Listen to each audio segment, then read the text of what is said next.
Hey everybody, welcome to a new installment of Dwayne Allen Guitar Concepts. I'm going to come to you tonight with we're definitely going to put this in the advanced category. This is for those of you who love modal jazz, stuff like the John Coltrane Quartet and Miles Davis's second quartet and the Kind of Blue record and kind of a whole era of jazz, Joe Henderson, all that kind of stuff. And that certain era of playing kind of had a certain sound to a lot of the harmony to it. A lot of it was what we call quartal harmony. We're going to talk about that today. So we're going to do a lesson on how to comp in the quartal concept. All right, so what does that mean? Quartal, it means fourths, right? So here's a couple things that I think you should be familiar with. You should be kind of an advanced player for this lesson, but you should be pretty able to see the guitar in a very horizontal way. I did this video on that a while ago that I highly recommend if you haven't seen it yet. Being able to play any of your scales kind of this way, like if you're thinking D dorian, being able to play this way, okay? So that's one thing you might want to be familiar with. The other thing is, I believe I did a lesson on how to play intervallically, where you learn all your scales playing in different intervals, right? So like if you're in the key of C, you do them in thirds, fourths, fifths, that kind of a thing. So you should be able to do all your scales in fourths at least, because that's what this lesson is going to be about. I'm going to pick the key of D dorian to do this because a lot of the modal era, especially the John Coltrane Quartet, a lot of their tunes were very simplified, coming out of bebop, where everything was much more harmonically going on, chords changing all the time, and chord tone playing. When Coltrane and his quartet really got going in the early '60s, a lot of their songs had like a one-chord vamp, usually like a dorian on some kind, B minor or E minor or whatever.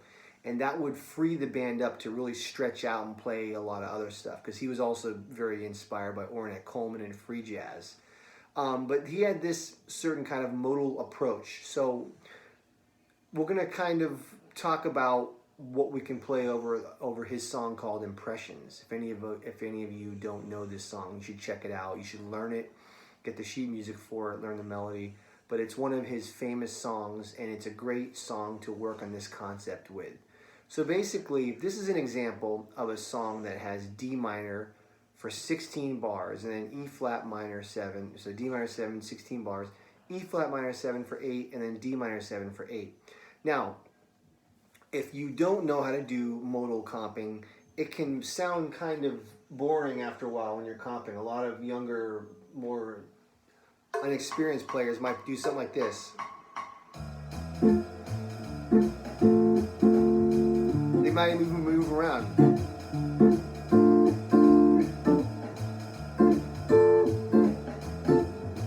Right? It's not the end of the world, but it doesn't really get the sound and the vibe that McCoy Tyner, who was Coltrane's pianist, the vibe that he gets.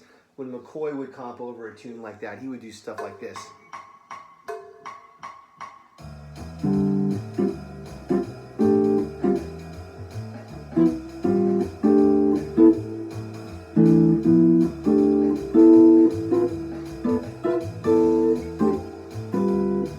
That kind of a sound, right? That's the kind of modal McCoy sound that we want to learn how to do. So before you do this, I'm hoping you know your D dorian scales really well, and you know them all over the neck, okay? Because we're going to play very horizontally in this lesson. So what I would do is take your dorian scales that you know and learn how to do them in fourths. So like you take each position, like be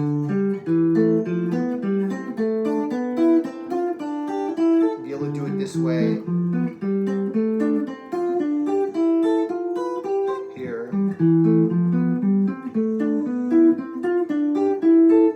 Take all your D dorian forms and learn how to do them in fourths. Now, most of the time what I'm doing is what we call stacked fourths.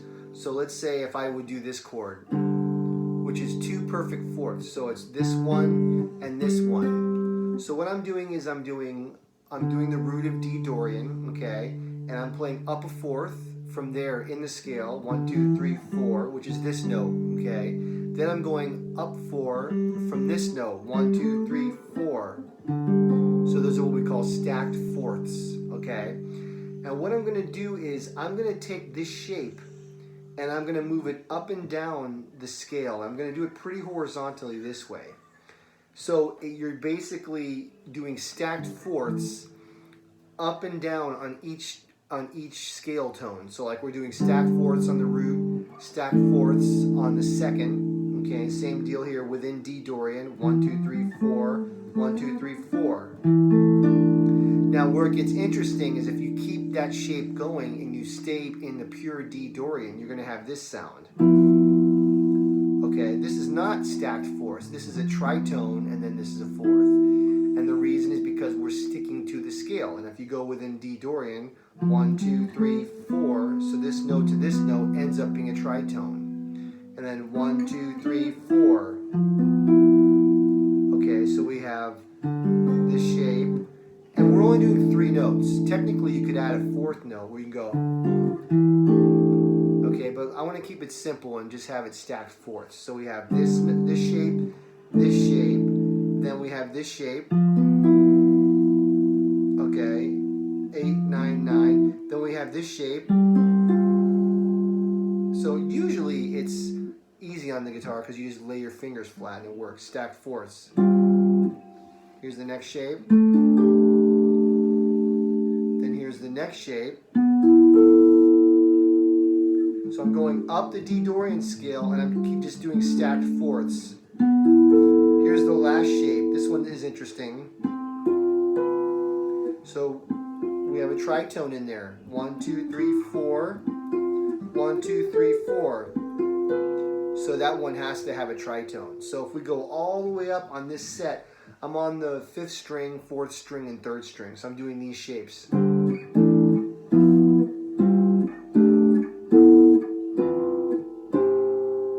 Okay, this is a little loud too.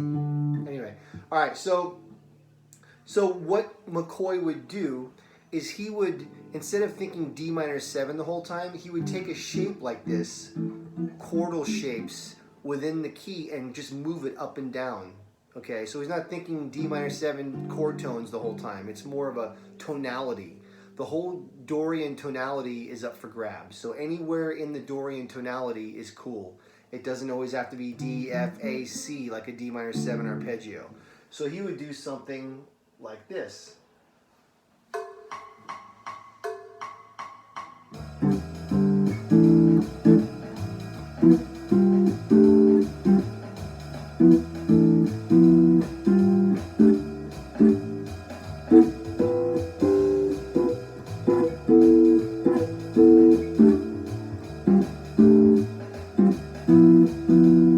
That kind of a thing. So if you notice, it has a much more colorful sound. When you start doing these stacked fourths and playing them against the bass note of the D, you get some really cool color tones. Like on this one, you got the 9th, and you got the 5th. Then this one here, you have like the 13th and the 9th. So you have some really interesting color tones going against the. Now, if you notice, I'm staying on one set and I'm kind of going high up like this. You don't have to do it that way. You can switch to another set of strings. Like I probably wouldn't go like this. That kind of a thing. I would switch over to the G, D, G, and B strings at some point. So I might go. It's the same notes as I did up here, but I'm just doing it on this set. Granted, we have the tuning of the G string, so the shapes are going to start looking different. Where we would have a flat finger for the stacked fourths. Now with this set, because of the tuning, you're going to have stacked fourths. And then like when you're here, because of the scale, staying true to the scale, now we have to have a tritone here. Okay, you can even go below the root.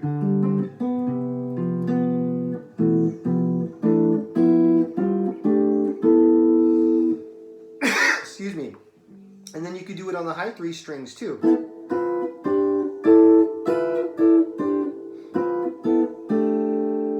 I picked D Dorian because because basically D dorian is the notes of C major, and C major is all natural notes. So this is a great key to work with.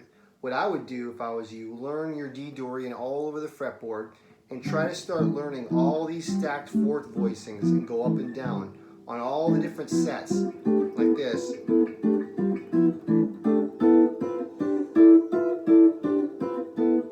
Okay, then you just kind of move around. Okay, now you're going to see me comp again, and then when they go to E flat minor 7, which is comes in after the 16th bar of D, then I just move everything up to E flat dorian. So I'm doing the same thing that I did in D dorian, but I'm doing in E flat dorian. So check this out.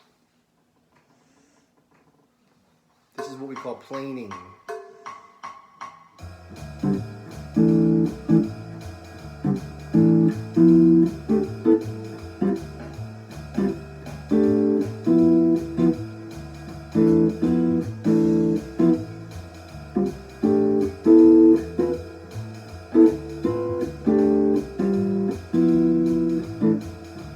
Now we'll go to E flat.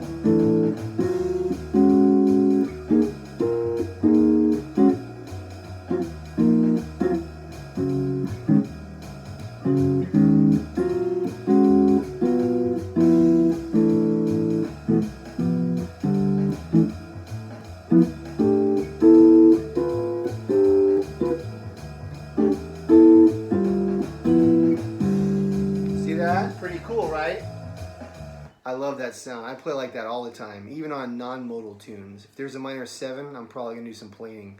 I love doing that. Now, I want to show you some more things with this, but then I'm going to show you how you can do it really over any chord, okay? This is where the modal stuff comes in. So, another thing that McCoy does in this kind of chord playing is called planing.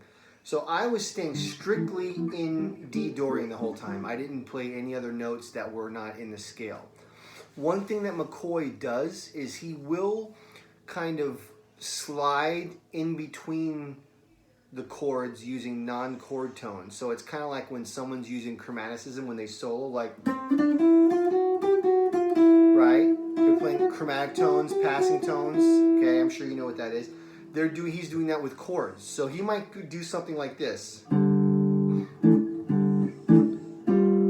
then when he goes from here to here, he might fill in, right? So this is a passing grip. We'll call it a grip. That's a passing grip. It's not in D dorian, but he's kind of sliding around in and out like that. And the reason why he's doing that is because this kind of style of jazz is much more related to free jazz than it is to bebop. And it's kind of in the middle, but free jazz has a lot of freedom of harmony. So when you have a song like this, sometimes the comping goes in and out. And Coltrane plays the same way too. I notice when he'll be playing, like, say if he's soloing over impressions, he'll play within the scale and then he'll kind of move a half step up and then back into the scale again. So he'll do stuff like a...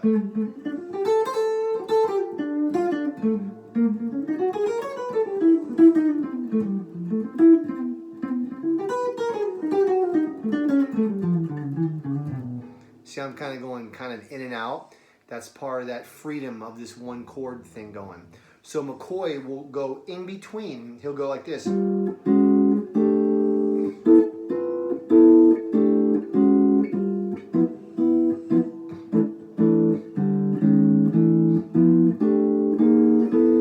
then, you know, sometimes as the tune really starts building and there's a lot of energy and fire and chaos, then he starts planing and taking it out further and further out. So when you're doing this, you got to be real careful to listen to the soloist and see how he's playing, he or she's playing. Make sure if they're starting to take it out and starting to play free, then you start planing more, okay?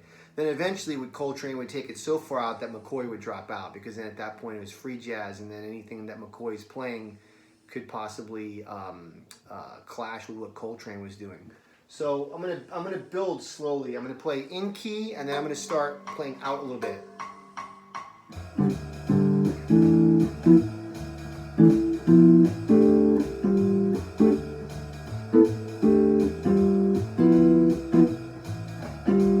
There, kind of in between.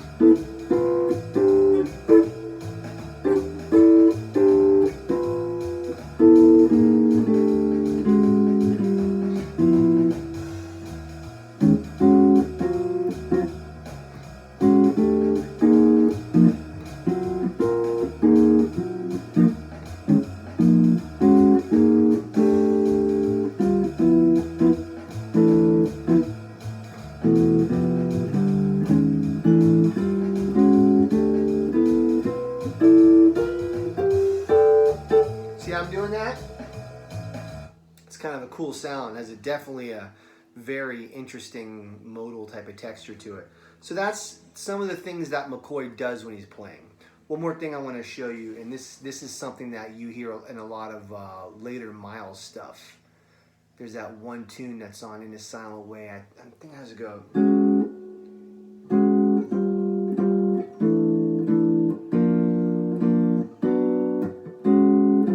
So like what this technique is where you're moving you're taking the same shape and you're just going in between two. Like if I'm in D Dor and I go here to here, right?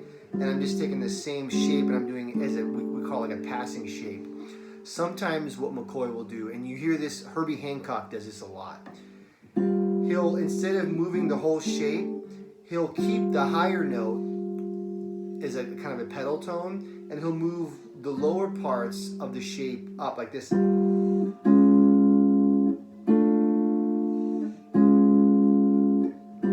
this gets even more interesting. So I'm keeping this top note, and I'm moving this part up, and then up again. And then, see what I mean? So it's pretty cool. So you might be going. So if I'm here, right, and then here, I might go. Sometimes you would keep this higher note and go lower. That's a lot of Herbie does that all the time.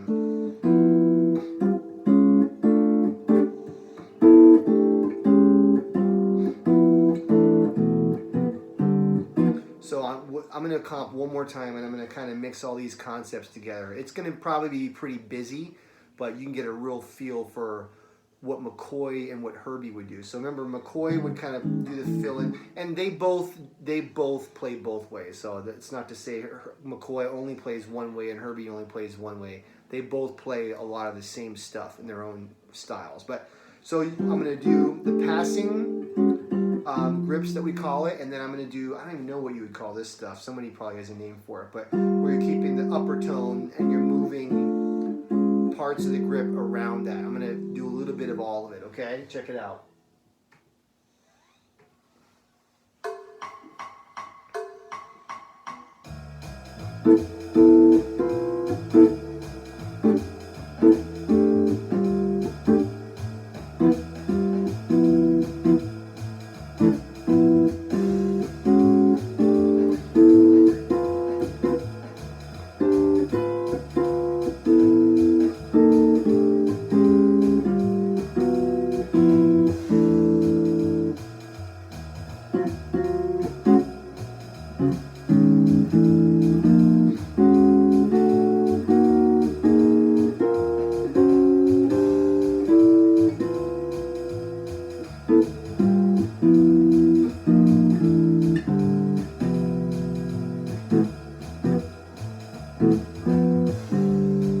Idea?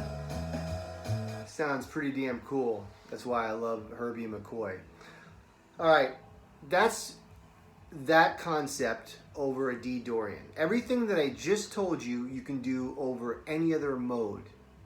So if I did a G, let's say, I'm going to end the lesson pretty quickly, but let's say you're playing all blues, right? You can do all the same stuff that I just showed you, all the same shapes. Because remember, G Mixolydian has the same notes as D Dorian. So you do all the same concept over a G.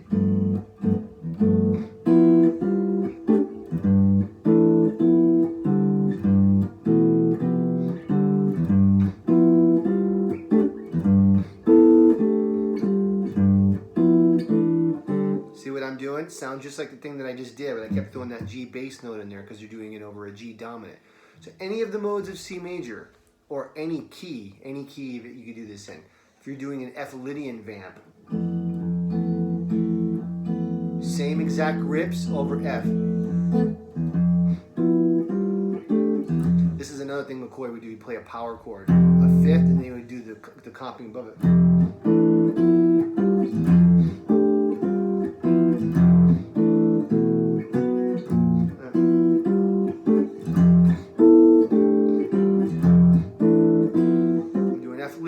So you get the idea. This is modal comping using quartal harmony. okay? And what was my other term? I kind of made that up. Passing grips. You like that? Okay, anyway, I'm sure somebody else has terminology for all this stuff. I learned all this stuff by ear and by listening to the music. Nobody taught this to me out of a book or anything. I don't hear a lot of guitar players do this. Some do, some don't. I'm not sure why, because it's one of the coolest ways you can think of harmony. So if you're an advanced player and you want some new ideas comping over modal music, that's how you do it, okay? All right, thank you so much for listening. If you like this channel, please spread it to your friends. I want to get more listeners, more fans, more subscribers. If you like the lesson, hit subscribe, leave comments, leave questions. Have a great night. Keep swinging.